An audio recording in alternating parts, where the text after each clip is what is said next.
Hi, and welcome back to Jolt TV. I'm Tyler Martinovich, Film Commissioner for Hillsborough County. Today we're joined by Kristian Krempel of the FX Group and Pinstripe Productions, branding guru, producer of live events, so many different hats you wear. Welcome to the program. Thank you. Thanks for coming. Happy to be here. You're also part of Film Florida, which we'll get to at the very end of the conversation, but I like to start these conversations with what I call the good housekeeping questions, just to get those out of the way. What do you do? How did you get here? Why are you in this crazy business? Well, those are all great questions. So originally I'm from Sarasota, Florida, Longboat Key, so I have an affinity for the area. And over the years I worked for a large company called International Management Group, and we handled mostly sports at the time. So sports is entertainment. It's not too much of a stretch from the Hollywood side of things, especially at the NFL level. For me, it was a natural progression after I'd been in sports and Super Bowls, and we did live events for the Pro Football Hall of Fame, Enshrinement Week. I got an opportunity to go work with the Grammy Awards and help expand the brand outside of Los Angeles as more of a global brand, corporately. Yeah. And growing up, did you think you would be where you're at now? I mean, did you always have an affinity for, you know, the stress and the pressure of live events and coordination and working with very, how shall I say, bombastic and over-the-top talent? Yeah, those I call them challenging personalities. That's a good way to phrase it. I think for me, for many years, working in the Pro Football Hall of Fame for 7.5 years, I was able to learn a new personality trait. And when you work with Hall of Famers, which are living legends and have been immortalized, and so kind of you're dealing with an immortal while they're still alive. Yeah. And that really helped prepare me for working. And everybody warned me about moving into Hollywood and how difficult that was going to be. And for me, coming out of the NFL and working with Ditka and Reno, Montana, and Elway and Aikman, living legends, helped prepare me for Hollywood for sure. Yeah. And was that an easy transition when you actually met these people in person? Were you in awe of them, or are people just people at the end of the day? Yeah, I think people are just people, and I love Coach Ditka. As we all know, there's Mike Ditka, and then there's the other side of Iron Mike. And sometimes you want Iron Mike out of the room, and you want Coach Ditka back in the room so that you can get a deal done. Iron Mike can make it a little challenging at times. I'm used to the challenging personalities, and I'm used to the live event side of it, and I like the fluidity of the business. I like that it's not the same day 2 days in a row. Yeah. It's never the same calls. So we'll get to Pinstripe Productions, which is your newest venture, but let's talk about the FX Group right now. What is your actual day-to-day? What does the FX Group do? So FX Group handles, specifically over the last 9 years, we've moved out of the sports arena, and it brought pretty much the same branding expertise, publishing, advertising, sponsorship activations, and we brought that over to the award show space, and that's been with the Grammy Awards, the Emmy Awards, Billboard Music Awards. We're preparing for the Country Music Awards next in 2 weeks in Nashville, our first one. So it's like every brand nowadays out there. Everybody needs to be global, and they have to bring in some new money and some new viewers and some new eyeballs on. Right. So that's where we come into play. We partner. Let's take one of those live events, the Grammys. Mm-hmm. Walk us through what you actually do, the various stages to get to the night where we're all tuning in at the same time. Oh, we start sponsorship meetings in the summertime leading up, so we get a few months off after February, and then we start sponsorship meetings and creative directive meetings and start putting the show together, making decisions on Person of the Year that year. Last year it was Fleetwood Mac, year before Tom Petty. We got him right before he passed. So we start putting together the show, just much like we would a film. It's got a production schedule, and we start filling 4.5 hours of TV time, and we work very closely with CBS. Our roles leading up to it are very similar to Super Bowl and Super Bowl week. We have Grammys and Grammy week, and so you start on Tuesday with a slate of events. Producers and engineers, which is a big part of our peer group. The Recording Academy members will have events for them. so forth and so on. Wednesday night would be a different event. Thursday night would be Music Cares, or Friday Music Cares, leading up to and culminating with the show on Sunday. Live broadcast. We do the red carpet activations. So if you were to see like a billboard, you were to see Billboard Music Awards, you see Coca-Cola bottles on the red carpet. Hopefully that's my company that did that. Yeah. So what's the stress behind that? I mean, if something goes wrong in a live event, you can't push rewind. You can't say, cut back to one, let's take another take. Yeah, those are good points. So I actually love this. I love the live event side of it, and I come from the sports background where everything, even with the replays now, but I love the fact that everything's happening in real time, and with the minor delay, you've got to get it right. And whether it's an audio, and I think even a few years ago, I'll reference the Grammy Awards 2 years ago, Adele opened the show, and you may recall her mic fell into the piano 10 seconds in, right on the strings. Good thing about the Grammy Awards is we have two mixes going on. We have a mix that's going on in-house just for the attendees, the 12,500 invited members. And then we have a separate satellite truck outside that's got a separate mix going on. So we were able to isolate to the telecast. We were able to isolate that down in the truck before. But I like that part of it. That's what makes it exciting. Well, I mean, I'm sure you can't plan for half the things that actually go wrong. You just have to call an audible and hope it works. Yeah, you have good. That's where we're surrounding yourself with a team of people. I've been very fortunate with the Recording Academy. Everybody that I work with there has been there probably 15 years or longer. There's not a lot of turnover. So the show's on rails for the most part, and you see the same people in the booths, you see the same we're rehearsing starting Monday of the show week. You start to see Aerosmith come in and Dell come in and whoever else that we have on the slate, you'll start to see them come in and putting the show together, because obviously when live TV, there's no rewind and everybody's watching. Is there a lot of companies doing what you do in the live event space? I mean, I'm not aware of another one. There may be. I mean, in sports, I can't answer that anymore since I've left the sports arena. But in the award show space, the live award show space, we're the only ones that I know of. We've picked out a little niche. From everything from Miss America to the Country Music Awards to the billboards, anything with a live TV telecast component, we feel we've really got that narrowed. Yeah. It's like a really good skill set of ours now. So when the Grammys or the billboards come to you, I have an idea in my head of what the Grammys are as a brand, what the Billboard Music Awards are as a brand.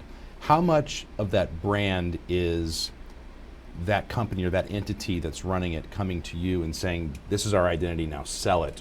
And how much is it you saying, no, this is what your identity is, we're going to craft this? Maybe it's a combination of both. So it's a hybrid now. In my first couple years, I felt like it was, obviously I was learning the space, and so I relied on their creative direction, and the Academy and the guys that have been there for a very long time.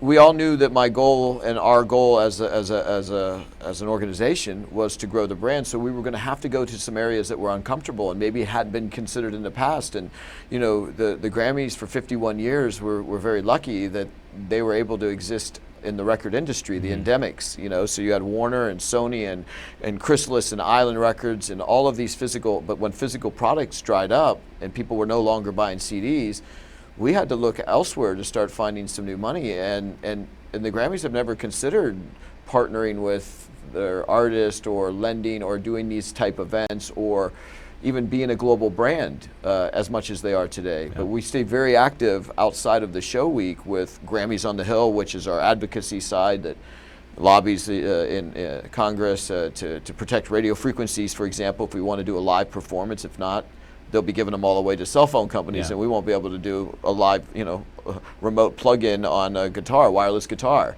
So it's all of this. It's a year-round brand now, and I always kind of refer to anybody that talks to me about the Grammy Awards. I said, it's a global brand now, and if it's a moniker much like the Pro Football Hall of Fame that you would carry into throughout your life. And so when someone passes, an artist passes, if they're a two-time award Grammy nominee and they're from Australia, they always lead out by saying, Grammy Award winner passed today. So it's a moniker that it's a global brand. That's really interesting. You do so many different types of live events. I believe you also work with Feld Entertainment on a couple of their live events. Is every live event its own different beast, or do you sort of have a game plan that sort of fits in every situation? Yeah, I have a general direction. There's, every organization is slightly different, and it takes some time and some experience to find out where those organizational landmines are, so you know where not to step. And that's just being on, having a willing partner.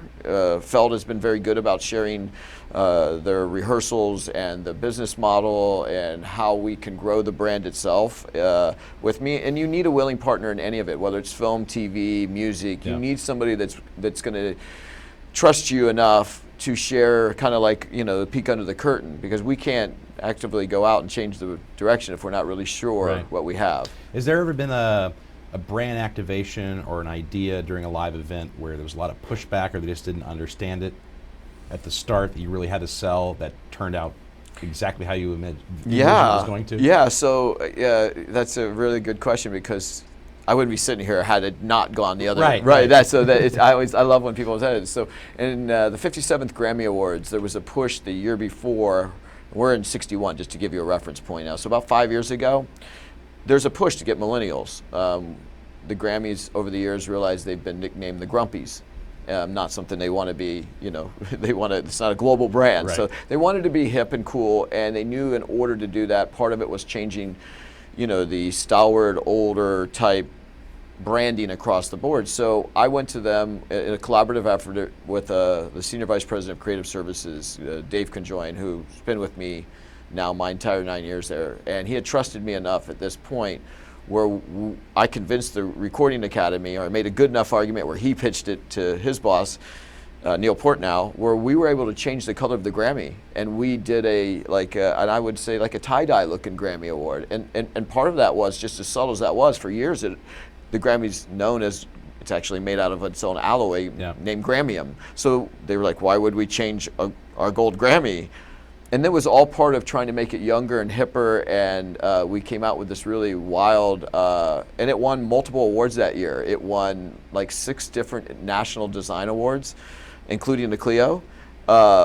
So it was a great idea as we sit here today, but I can tell you, as that printed collateral came out, because everything that we work on from a design then becomes the ticket, becomes the program book, becomes the poster. It's consistent branding across. And I was walking into the show that night, and of course I've stared at it for 6 months, and I had my own opinions on it, and I liked it.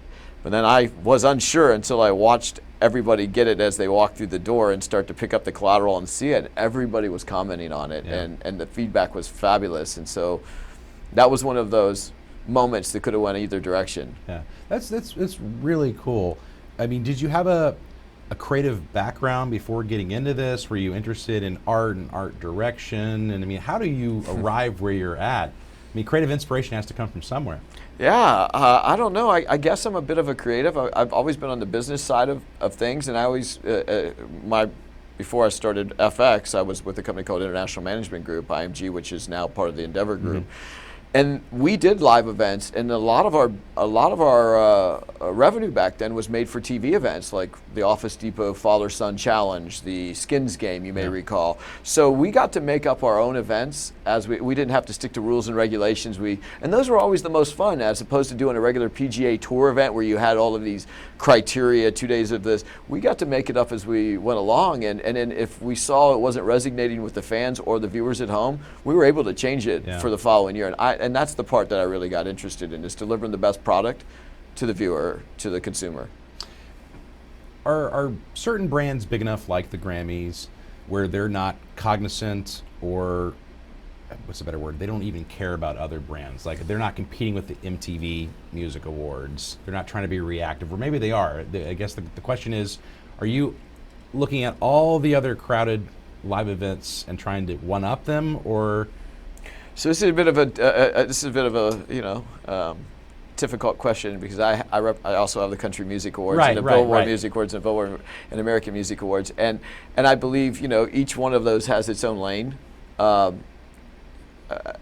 in terms of music, the Grammys, in my opinion, are the preeminent music award show. It's the only one that's, a lot of them are, this is peer based, so it's all the 23,000 members, and it may not be the commercially accepted one that wins every year, but it's the artistic one that's voted on and wins every year. And I'll reference one a few years ago where we had Beyonce had come out with a new album, and she was up for Album of the Year, and Beck won it that year for Album of the Year. And that was the last. It's always our last category. And as I was walking out, I mean, it was like a gasp in the room, like, oh my goodness, how did Beyonce not get the Grammy because she sold, and all these downloads, and Beck barely.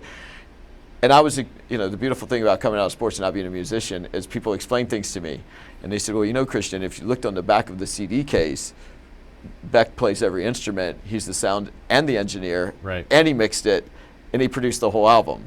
And then if you look on the back of Beyonce's, I think there was, north of 10 contributors on that album. So I think the Academy as a whole, they always give me these surprises, but in terms of the award shows, my experience has been that they're probably the most artist-friendly one. And the rest of them are kind of made for TV. If we went back to the Skins game, and then this is my first Country Music Award, so I'm looking forward to this one. Are there commonalities in what makes a good brand a good brand? Yeah, I think the organizational structure, for sure. I've worked with a number of the organizations out in Golden Globes, the Hollywood Foreign Press Association, which I think is an unbelievable brand. Greg Gochner, they've got a great leader, executive director, and COO. They've just renewed a new NBC deal that takes them in for another 10 years. So that tells you in a time where television viewership and the telecast and everyone, and the way people are consuming television is maybe changing and evolving the landscape, that people are engaging, and NBC and CBS and ABC and the major networks and Fox realize the value of the live production, right, whether it be sports or an award show, because watching the award show the next day doesn't matter. When nowadays we have Twitter and Instagram, we've known who wins. So who wants to watch the content after you already know who wins? And I think that's what drives eyeballs to the live telecasts. We were talking offline before the program started about how everything a person does is part of their brand, especially in this social media world we live in now, where everything you post, whether it's on Facebook, Twitter, Instagram, Musical.ly, whatever it might be, that's a projection of your brand. What are some of the pitfalls young professionals run into in defining their own brand, if you will? Well, you have a lot of tools in your toolbox, or arrows in your quiver now, so to speak, we didn't have before. I mean, we had resumes and word of mouth, and you knew somebody, you got the job. I'm sure all of those still apply today, but what the artist and a young up-and-coming emerging artist or agent or a branding specialist can do now is they can maintain their social media accounts and really control their own narrative. If they're a director of photography, for example, they should be putting up their content on a daily or weekly basis, a few times a week, and stay in front of people and constantly use the hashtags that you have on Instagram to help find. I found more people via Instagram, and mutually brands have found me on Instagram and asked me to support their brand. And these are things we just wouldn't have had with a flat web page and a Google search years ago. We have these omni-channel platforms now that allow us to search just the Instagram people, and it's challenging staying up to date. I stay away from Twitter. I'm more of a visual picture guy. I think the picture has 1,000 words. Yeah. I'd rather let you come up with those 1,000 words than me tell you what those 1,000 words are nowadays. But I think that every artist should be putting their content up there and showcasing it. So we live in a world now where influencers is a big deal. Mm-hmm. And a lot of these, PewDiePie has 100 million viewers, something crazy like that. And it's all lo-fi, I shouldn't say it, it's a very highly produced show. Content, but it's not cinematic in the way we would think traditional media should be and is consumed. And yet you have all these followers. Has the pendulum shifted where there's less of an expectation on quality and it's more about authenticity and content, do you think? Yeah, I think that it's a fragmented landscape, and the consumers now have so many choices that the days of us sitting around waiting for the Game of Thrones once a week to air are over. They want, and the millennials have spoken and said, hey, we want to engage Game of Thrones. We just don't want to give it an hour and 3 minutes or an hour and 5 minutes or whatever it is that week.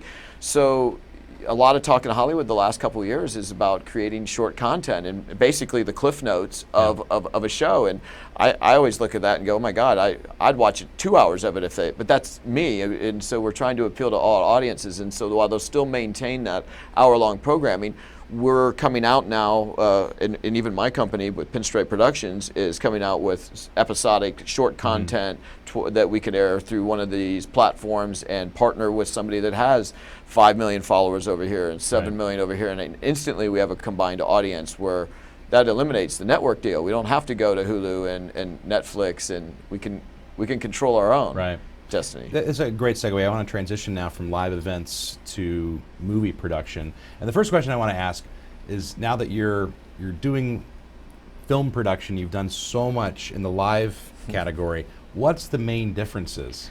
So I'm really anxious about about learning the.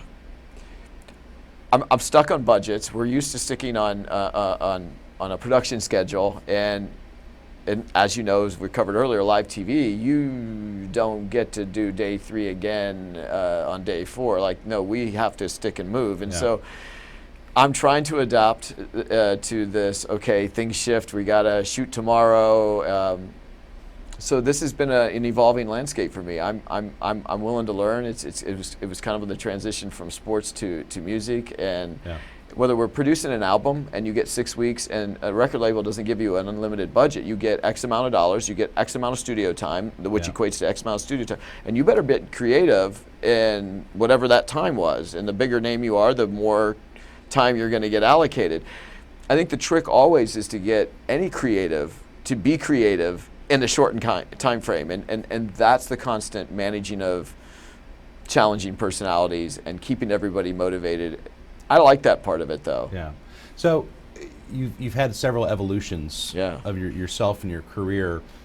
What attracted, obviously it's an extension of live events and it's just media and entertainment in general, but what attracted you into the traditional episodic TV and film space? Oh my God, so as I said, I grew up in Sarasota, and I remember in the mid-'80s watching Miami Vice, which back at the time, Miami Beach was run down and had it doesn't look anything like it does today.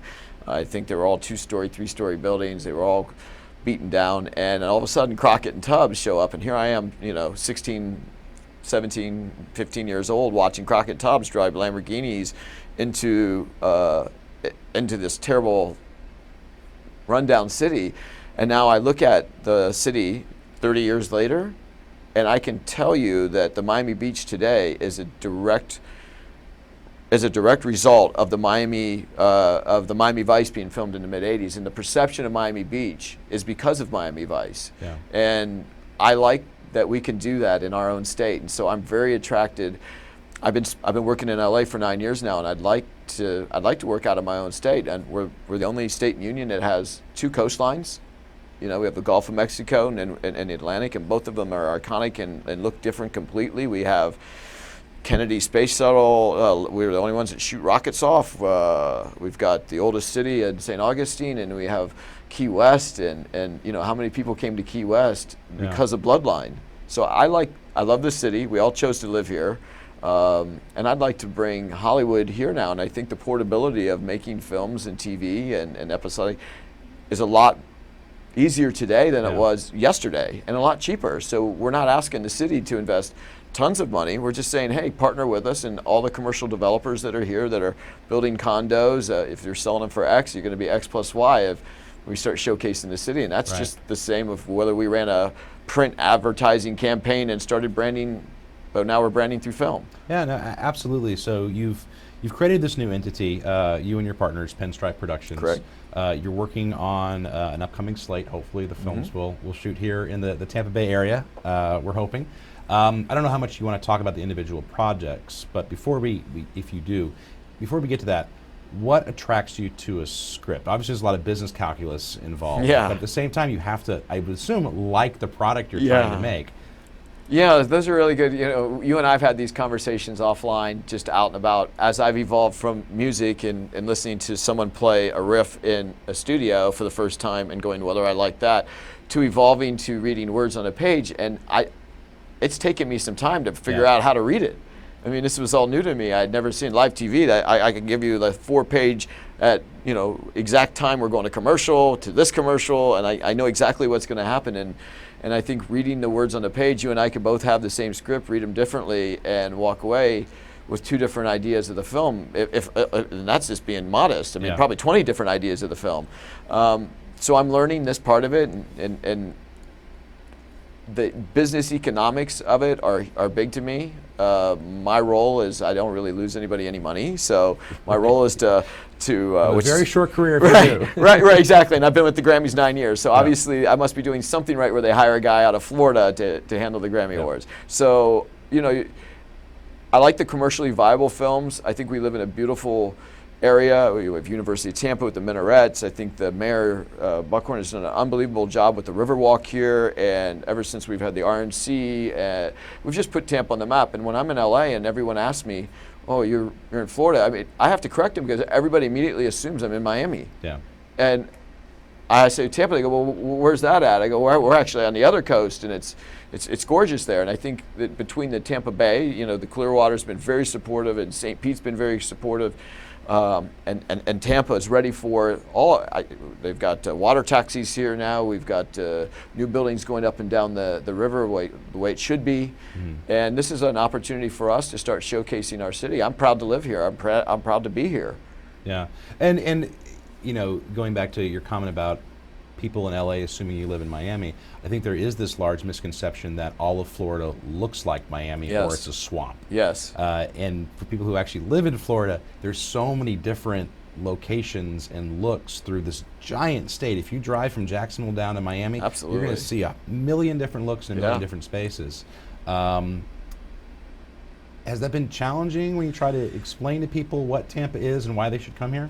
I mean, I think people want to make their films, and the people that I've at least met with in Los Angeles, and I'm fortunate for being working with the award shows that I have access to really high level people that give me really good looks at scripts. And I had a couple months ago, I had 2 meetings in a row where I just did 7 pitches. I heard 7 different films, and every one of them I would start out before you even go down that road. Before you even start your pitch, I just want to let you know, if we do it, we're shooting it in the state of Florida, the Sunshine State. And if it can't be rewritten for the state of Florida, then there's no reason to have it pitching me. So I think there's so many great stories out there that are ready to be told, and they want to tell them somewhere. And Florida is one of the most beautiful states, which is why we live here, in the Union. So it's not that hard for us to bring the filmmakers here. I'm very disappointed. I know there was a lot of efforts leading up to 2008. There was Digital Domain. There was a number of companies that came over here, put a footprint in here, invested some dollars in here. But at the end of the day, there was no infrastructure behind it. And the money was basically flowing back to LA, and everybody that they had hired to come in here were LA based. And so we want to build film schools here. We want to work with our partners at Ringling down the road, and we want to work with FSU, and we want to work with USF, and anybody in UT, and anybody around the area. And you know, as an educator, that if we don't have any infrastructure for them to go, we're losing everybody to Georgia. And then they're filming it to make it look like Florida, when we could just get the support of the community and the politicians, and we can make Florida look like Florida. Yeah. This is a loaded question because we're both members of Film Florida. We're both advocates for the film industry here. But not as a Film Florida resident now, Film Florida member, a Florida resident now. Take the producing hat and put it on. What are the biggest challenges facing you coming to Florida as opposed to filming in Georgia? And what is the economic incentive to actually film here? How can you make a film here when you could get 30% somewhere else? Okay, so those numbers are misleading, and I love that because I just had a meeting like a month ago about a project I wanted to be shot here in the state of Florida, and they were considering going to Fiji. And I said, I'm sorry, what's the? And they go, we're getting 51% there. And I said, is that Fijian dollars or is that U.S. currency? And so by the time you fly everybody over there, so let's just talk numbers. Let's just say it's a 35% up in Georgia. Right now, if we wanted to shoot a film in Georgia, they are so stacked and packed with projects, we wouldn't be able to get hotels. We'd be paying rack rate or premiums on the hotels. We'd be paying premium on the above and below the line talent. I mean, we across the board, our budget would go, let's say, a $3 million film would easily be a $5 million film there, and then it would have union.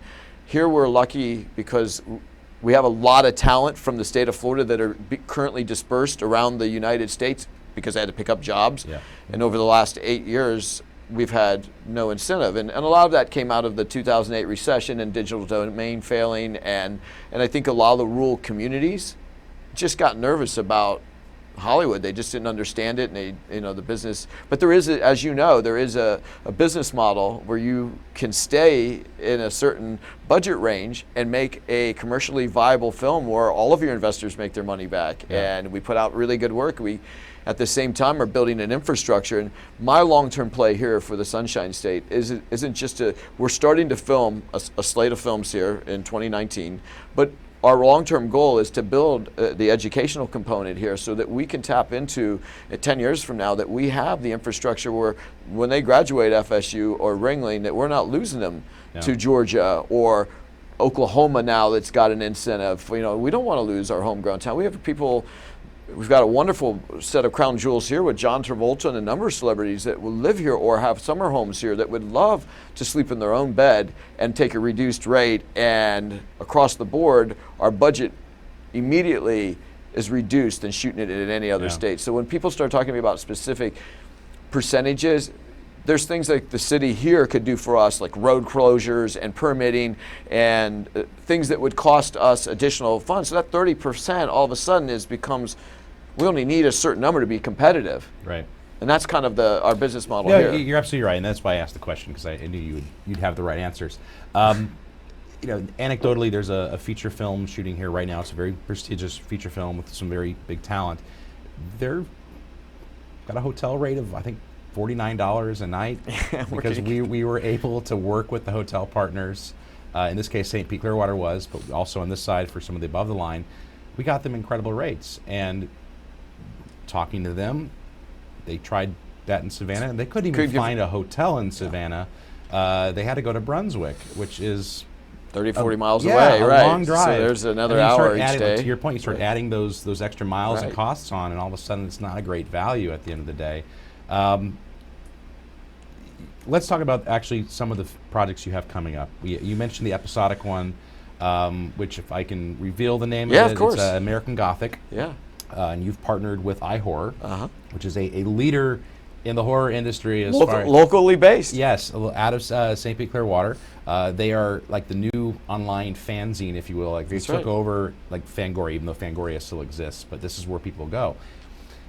Who generated that idea? It's such a great, interesting concept. And then talk a little more about what the show actually is. So we want to do something obviously that's sustainable. In feature films, as you know, we come in, we might shoot 28 days, 6 weeks, and we create jobs for 6-8 weeks. And part of my role with my partners in Pinstripe is to build something sustainable and keep those cameras rolling and to keep that infrastructure moving along. And the episodic gives us that opportunity to keep people working longer. Now, Joe Restaino, my partner in this, came up with the idea and then brought us the iHorror and then Den of Geek, which between the two of them, I believe that one has close to 5 million, if not more than 5 million followers. The other has 7 million, and I could be off. So instantly, when we're talking about doing something lower budget or less expensive because we're shooting it here, the city and the city and the county have been unbelievably supportive on both sides of the bay, which has allowed us to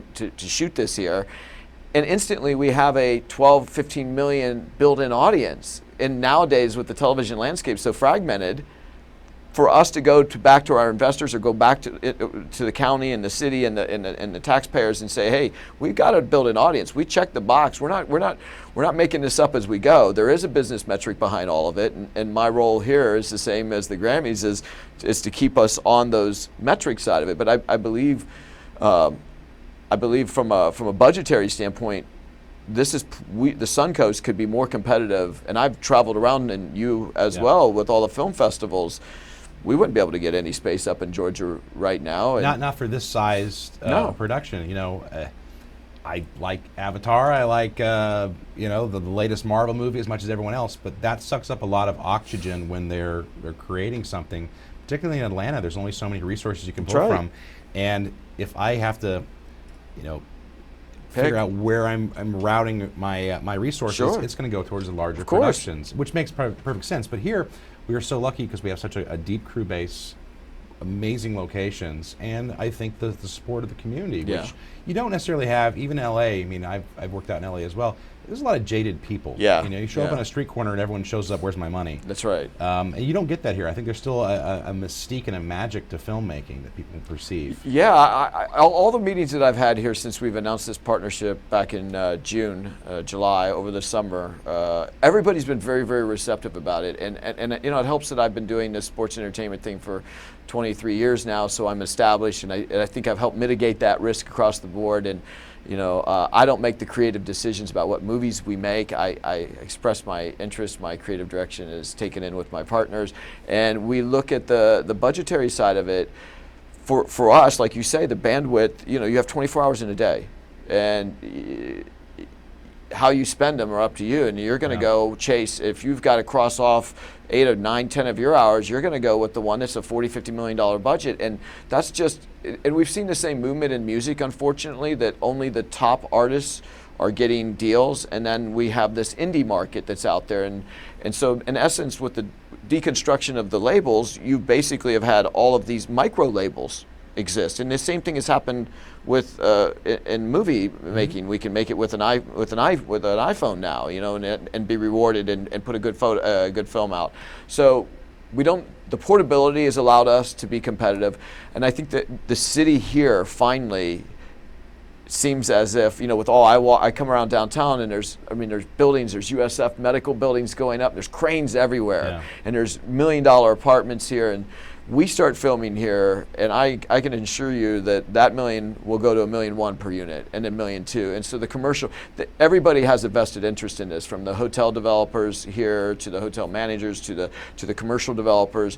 We come in and we'll put production offices in, and we'll start showcasing this great city, and that's going to attract a young, hip. Everybody wants to create the next Austin. Yeah. I hear this everywhere I go, at every panel I sit on, that they want to create the next Austin, and you can't create the next Austin. It's already there. What we can be is the next Tampa, and the next Tampa could be the leader in filmmaking. As we know, when the incentives dried up about 8 years ago, we've all been out there getting if anything, it made us sharpen our blades, because we've had to get very creative to find ways to bring projects here, just to keep people moving. Notwithstanding the election result, I feel like the climate in my conversations with people have all changed, and they've seemed to be very supportive. It helps that I've partnered with the Steinbrenner family, and I would argue that they are the winningest sports franchise on the planet. And so my argument going into this, following this election, to these rural communities is nearly half of all MLB teams, of 30 teams, have a spring training here. Yeah. So a voting, the Steinbrenners, it just goes without saying, wouldn't go into something that they didn't feel confident they could make a success. They've put a really good team around us, pun intended. We've got great resources available to us, and we have the infrastructure behind us. And my narrative going in now is to the 15 teams or 14 teams that are based here, is a vote against that is a vote against your own entertainment, because it's all an extension, whether it's music, film, baseball, sports, it's all the same thing. Well, and they're all drivers of tourism. How many people flock down to Florida during spring training to see their teams? That's right. I was recently challenged on a different show where they did not buy into the idea of film-induced tourism. And my response to that is that why would people spend millions of dollars on advertising if there was no return on investment, right? I'm trying to sell something, and a film is a widget at the end of the day. It's selling something. It's not just selling the story, it's selling the place and the period and time in which it's being made. Mm-hmm. You mentioned Miami Vice, but here locally we can look over to Clearwater Aquarium and the Dolphin Tale movies. That's right. The USF study, a year and a half ago, showed that it's brought in over $1 billion over its life cycle. 100,000 plus new jobs into the local economy. Not to put you on the spot, but if you were to brand Tampa, what would Tampa's brand be?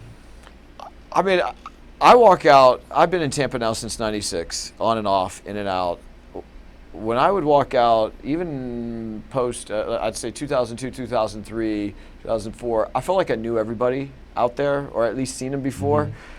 I'm so excited now when every weekend there's a festival here, and that's a credit to the county and the city and the mayor of using the space, Curtis Hickson downtown, and with the minarets in the background and the museum on the other side. I mean, there was a pig jig over the weekend, there's a music festival, there's an Oktoberfest, and I credit, these are things that didn't exist 10 years ago. I mean, there was no outdoor space being used that I recall. There was no community-based efforts. We do yoga in the park now. I believe this is I'm a lifestyle, so for me it's experiential. I love it here. I love the fact that we have Davis Island. I love the fact that we have Harbor Island. I love the fact that we have the beaches just on the other side. I would like to see more being done in downtown Tampa, more emblematic of what we see in downtown St. Petersburg. Mm-hmm. I think they've done a really good job in downtown St. Petersburg offering all demographics, from bikers. You can have a biker bar across the street from a high-end restaurant where you have everybody coexisting.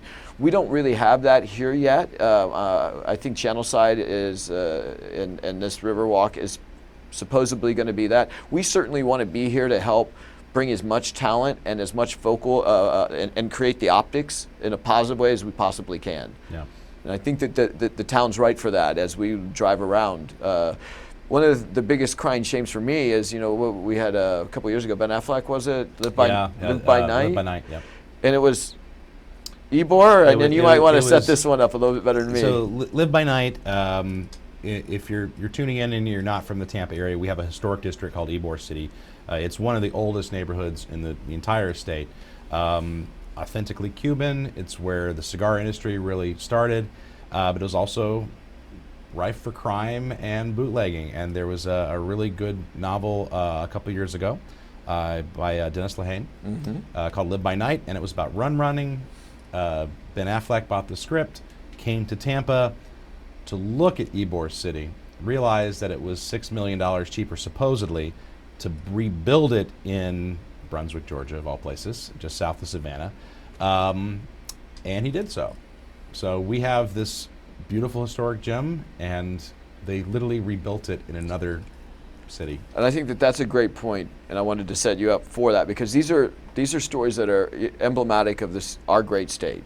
And we have these across the board here. I have a project I've been working on for couple years now, trying to bring it to the state, and it's no secret. It's the Etosha, the sinking of the Etosha in Mel Fisher and Key West. It's iconic to the Key West. It's part national treasure. I mean, everybody likes gold search. Everybody likes scavenger. Every kid likes to go digging for gold. I mean, I think even a few networks do some gold digging television programming, right? So I love the cantankerous personalities that are involved in scavenging and looking for something on a daily basis. And for those that don't know, there was the Etosha and 7 other ships, Spanish Armada, that left Cuba too late because they were surrounded by English pirates, and they were filled with the new gold of the New World, which was Mexico, and it was emeralds and gold and silver, and from the United States, which later became the United States. And so the English pirate ships waited too long. This is obviously back 500 years ago, or before GPS. So they waited too long to leave. They left. The Armada finally left once the English ships left.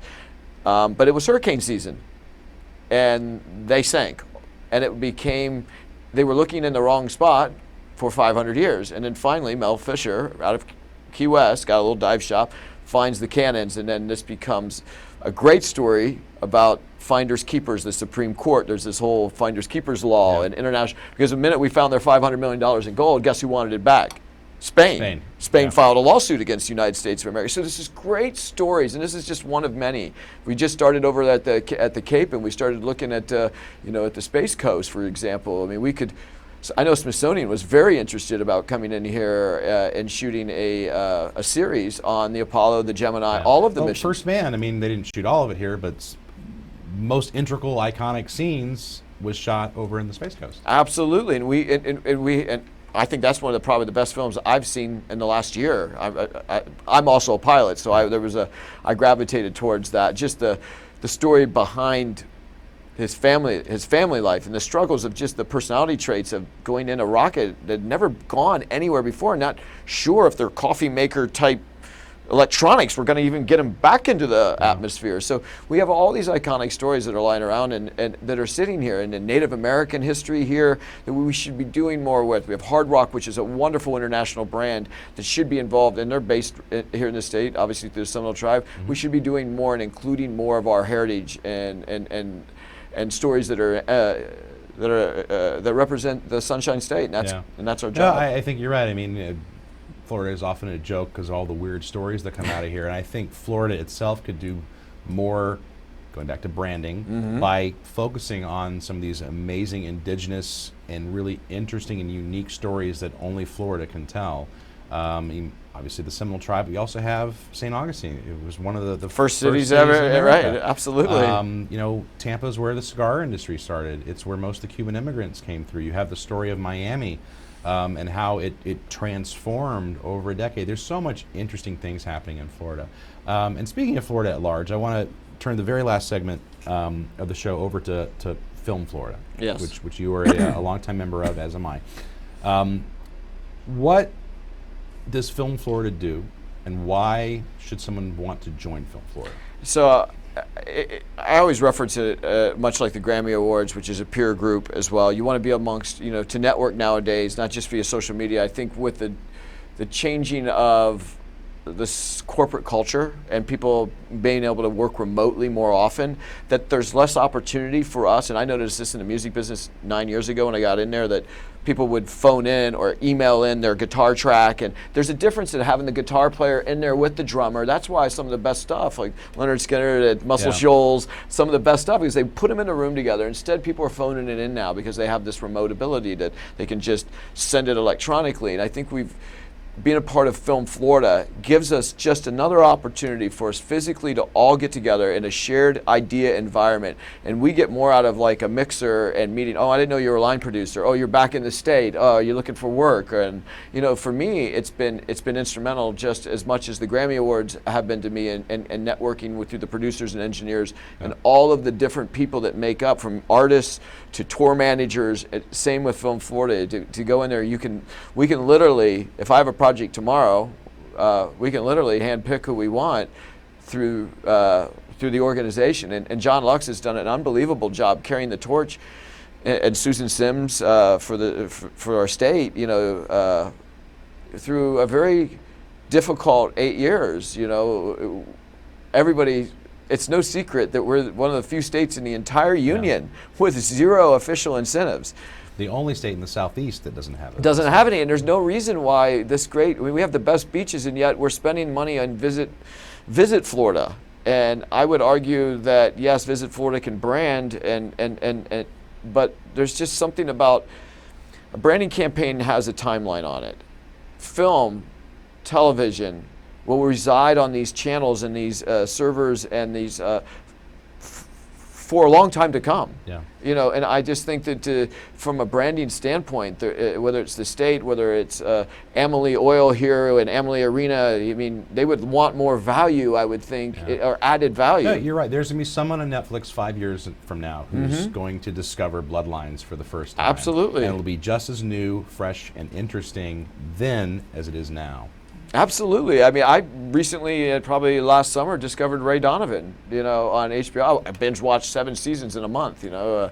I'm hooked. You know, I live in Calabasas the other half of the year. So for me, I was like, oh, I know this, I know that. And it's just fun just and then as a tourist, go down to Key West because of Bloodline, and then frequent the bars that you saw on TV. Absolutely. And, you know, a lot of shows, you know, can sort of lean into I'll call it the tourist trap areas, right? Yes. The iconic stuff. But you look at something like Bloodlines, we were enmeshed in a local storied family who'd been there for a long time, and they weren't going to the typical, you know, nothing against Duval Street, great, but they were going to authentic rural bars. That's right, where the locals go. Restaurants where the locals go. That's right. And I guarantee you, those bars have seen a tremendous impact from tourists who've now discovered it.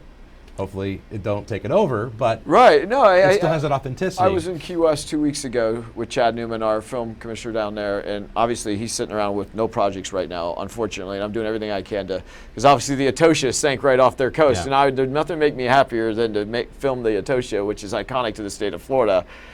Historically, just across the board, it's a win-win. But we were talking about it, and he said, Kristian, we used all the keys.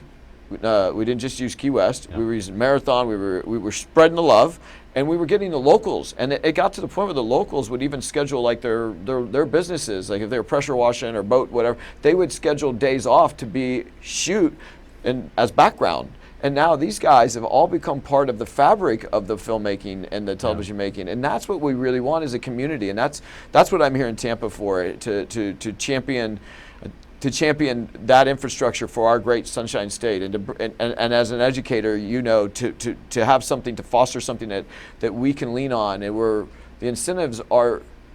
They only put us in conversations. This is going to come down to the citizens and the community and the corporations of the Sunshine State to get on board, and we've got some great ones here. From Bloomin' Brands and Outback to Raymond James. I mean, there's some great ones here that I could see product integration into these, where that would definitely drive new business to new eyeballs to their brand. And your key phrase there is that incentives only start a conversation. That's right. And I'm certainly a supporter of bringing some sort of incentive back to the state. But at the end of the day, it's going to take the state, the community itself, to really bring productions here and help foster them. So if I have nothing to do with the film industry, I run a bakery down the street. Mm-hmm. Why should I care about film incentives? Why should I support Film Florida? And why should I want filming in my neighborhood? Oh, immediately across the board. I mean, we're going to need catering, we're going to need breakfast, we're going to need, so immediately everybody's affected. So I don't know a business out there that doesn't want, even if it's 6 weeks temporary employees, we all got to be fed. There's entire crews. I know most people just see the cast, and this is the beautiful part of coming to a city that's so welcoming like Tampa, and that we can actually bring people out on set. And I think that's even part of you and I have talked about doing a weekly and a monthly, where we can keep people like an Access Tampa instead of an Access Hollywood. There's no reason why we can't be educating and locals on the filmmaking business, the television making business, and get them involved, get them in the background, get them in the pictures. There's no reason why we're moving this to other cities when we can spend enough money here to be competitive, and all we need to do is be competitive. Yeah. Hey, and to your point about if I run a bakery, as my example was, I need catering. Mm-hmm. But think about everything else: hotels. That's right. Laundry. It's a ripple effect. Just restaurants in general. Your crew is making really good money, and they're staying in a hotel, and they need to everything. Go out after work, unwind a little bit. They're going to go to the local attractions. Absolutely. They're going to go to the bars. They're going to go to the restaurants. I don't know of an industry that isn't some way, shape, or form impacted or could not take advantage of film being around. And that's a willingness of the community. We need the support of the community, and I need the business community to step up. I mean, and we'll make them part of the film, and we need locations to shoot in, and if the local families here that have the larger businesses want to participate, absolutely we'll shape that around them. And the beautiful thing is they won't lose any money out of it. I mean, over time they're getting not only if the business doesn't pay for itself, like as soon as the movie comes out, it will. People will frequent it and go, oh my God, I eat a Cuban sandwich from there. And we just have so many opportunities. We have Busch Gardens here, we have the aquarium here, we have the History Museum here, Museum of Science and Industry. We have all of these beautiful attractions here. And for some reason, everybody that I talk to that comes to the Sunshine State thinks their only experience is either Miami or Mickey Mouse. Yeah. And if we don't build an infrastructure here, going to film school and then playing Snow White at Disney World isn't a solution to keep high-level talent here. So we need the community to help build this business and showcase. And we can be the next Austin, but we can lead it with film out of the great state. We used to be number 3? We were 3 in the nation. Yeah, I don't even know where has anybody ranked. In the top 20. Yes, it's kind of like our university football, like Florida, like our football teams now. So there's no reason why we shouldn't be in there. And I think anybody that lives here has vested interest in it because they're paying taxes here and live here. Yeah. So how can we help them, and what are their concerns? How can we address those concerns so that we shape our business around their concerns? We're not trying to jam our business down their throat. We have an analytics and business model to it that works. We'd like to work with the locals here, and we're open to meeting with anybody to talk about how we can incentivize them over here. Maybe I have access to the Grammy Awards that you would like, whatever I can do to help Right. drive the business here, I'm willing to do. So let's, in our final minutes here, what upcoming projects do you have? We mentioned American Gothic. What else do you have in the queue? Yeah, so we've got one called Yellow Eyes. That's a psychodrama that's coming out, and we've got some offers out now to some, really good top A talent that we should hear back in a week. There's some director meetings going on with the top talent, but it's called Yellow Eyes, and we'll be filming it here and across the bay with your partners across the bay as well. Uh-huh. Fantastic. And any live events coming up? I know you got the Grammys at some point. I have coming Country up Music here. Awards Yep. the November 14th, so a couple weeks from now, and then I'm heading out to California to shoot a movie out in California for 4 or 5 days next week. Fantastic. So if someone, maybe it's a business owner that saw this episode, or if it's just a fresh young face who'd like to work in the film industry, how can they get in contact with you? Yeah, so I mean, easy one for me is Instagram. Kristian Krempel with 2 Ks. I'm the only one in the world, so it's really easy. Kristian Krempel. You can direct message me. My cell phone's on there. Obviously, you can also email me directly as well, and I'd be happy to hear anybody's thoughts, comments, questions, concerns, and how we can facilitate or collaborate together. That's fantastic. And have you voted yet? I will be early voting. Fantastic. You may or may not have already voted by the time you see this episode, but elections matter. Yes, they do. And you should certainly take the advantage of learning, if film is important to you, where each candidate's stance is. Absolutely. So thank you, Kristian, so much for being on our episode today. Thanks I really a lot, man. appreciate it. My pleasure. Thanks again for tuning in. I'm Tyler Martinulich, Film Commissioner for Hillsborough County. This has been another episode of Jolt TV. If you'd like to see more episodes, please join us at our website, filmtampabay.com, or visit us on Facebook at Film Tampa Bay Film Commission. Thank you.